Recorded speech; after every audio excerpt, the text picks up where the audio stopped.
When I installed this game, I honestly thought it would be a meme game, but it may have been the best small game I've ever played. The entire game only takes about 22 minutes of your time, but it was honestly worth it. The first 11.5 minutes were exactly what I was thinking the game would be, just walking and listening to the piano. But let me just say, what happened next shook me. I heard talking. I was confused. I even tabbed out to make sure there was no ads or a video playing in the background, but there was nothing. So I started to really listen, and well, I was not expecting what I heard. I've added captions that the developer of the game transcribed for easier listening. Please enjoy. Oh dear. It's a hard life, John, without him. Yeah. Yeah. I don't know. I'm lost without him. With him.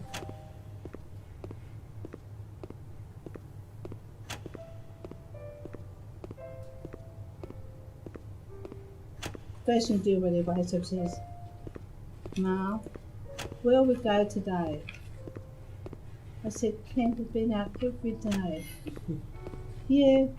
It's good to get out, Ma. Well, I don't know. We've been to too many places and we've got no place to go.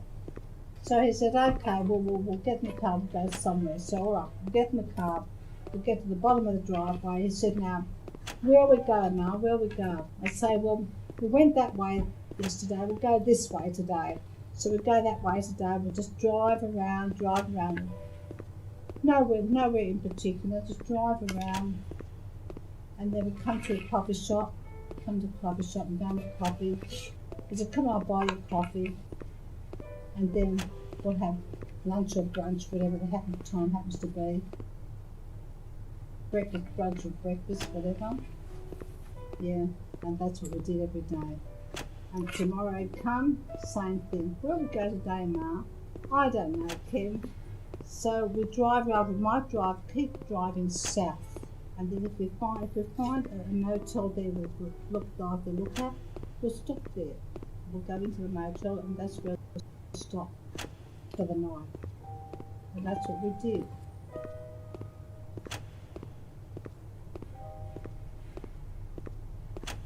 We always had our bag in the back in case we found a place we wanted to stop.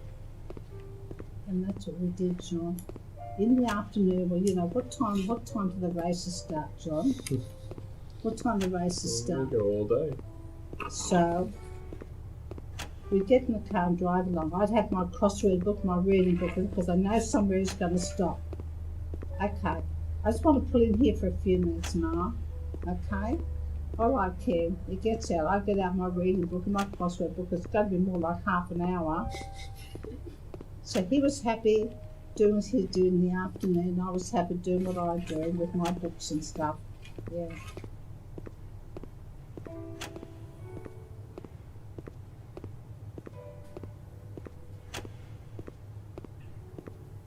And then one day he was saying, oh, I want to get some petrol in the car.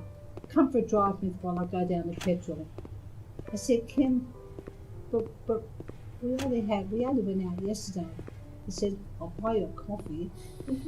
He knows I always like to have a coffee when I went out. So I'll buy you a coffee. Coffee would turn out to brunch. So we always had something else. But I said, Ken, your tank is 3/4 full. I know that because I drive it too. You've got 3/4 full. He said, yeah, I just want to top it up. Where do you want to go? I just down to Bramble. To top it up, 20-minute drive down to Bramble. To top it up that much, John, top it up. Oh, God, John. Yeah, right, Ken. He was strange somehow. I don't know. Oh, you picked him. I wouldn't give him away for anything, John. I'll not give him away for anything I can. He was my Ken.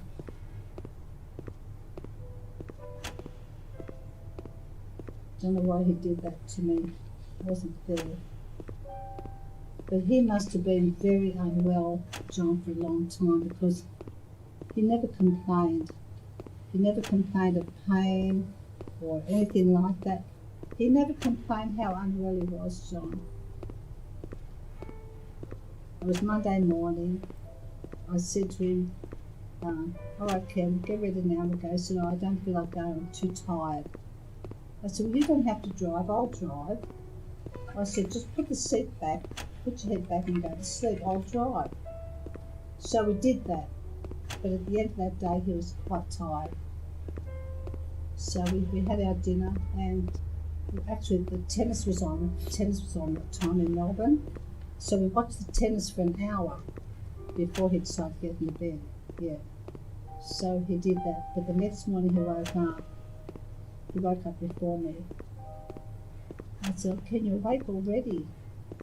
He said, "Take me to hospital." Just like that. He never said anything about his sleep. He said, "Take me to hospital." So we packed up. But we raced down the freeway and that, got to the hospital. They made him comfortable. They just made him comfortable. Yeah.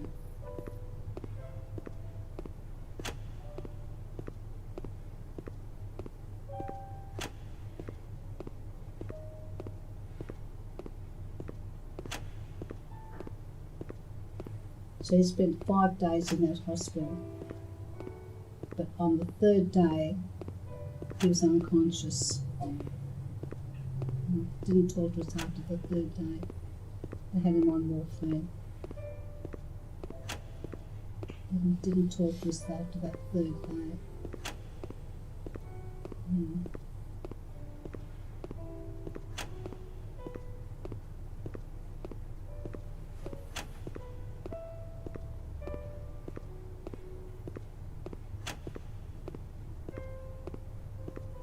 For the last 2 days, we weren't able to speak to him because he couldn't answer us.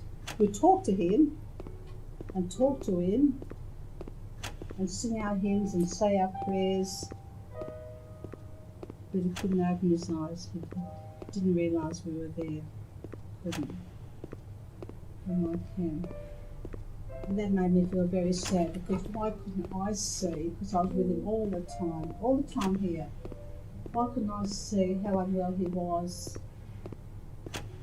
How unwell he was.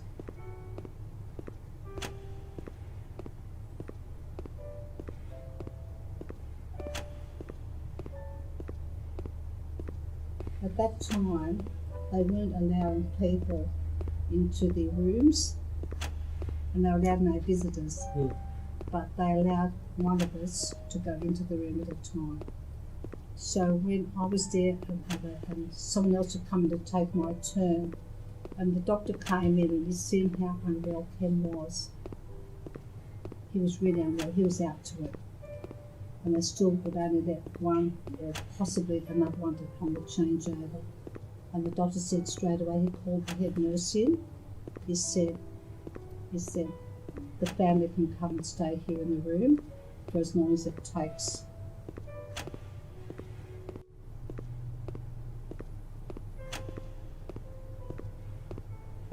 We were allowed to stay in the room, and we stayed with him. We stayed with him all day, all night, and all day, and all night for the 2nd night. And at 5:30 on that 2nd morning, we were all asleep there in the room. And they never said go, we were very quiet, and they were very orderly, very quiet. And they said, yeah, Jennifer was the first one awake. And then I was sharing the lounge with somebody else. I was sharing the lounge. And Jen said, "Mum, I think he's gone." Just like that. So we all woke up and he wasn't breathing. And he was gone.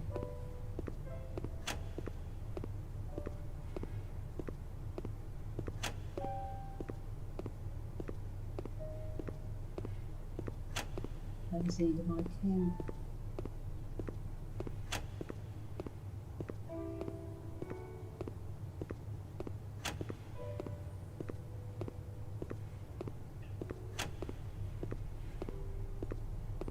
I think about him all the time. Biggest chunk of my life gone. And my life's not the same, even though I've got my children and all that. My life is not the same. I wake up in the morning, I think, look after his pillow next to me, I was like, he's not there. Not there. It's a horrible feeling that he's not there. So, why am I getting up? What am I going to do now? What am I going to do now? That beautiful photograph there, he's smiling there. I said, Ken, why are you smiling? It's not funny. You're always smiling. I love that photo behind me up there. He's always got the same beautiful smile. I said, why are you smiling, Ken? It's not funny.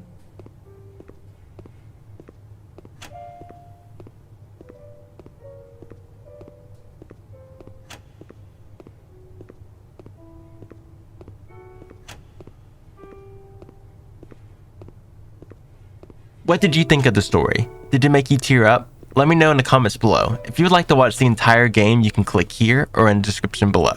Until next time, it is Tuesday.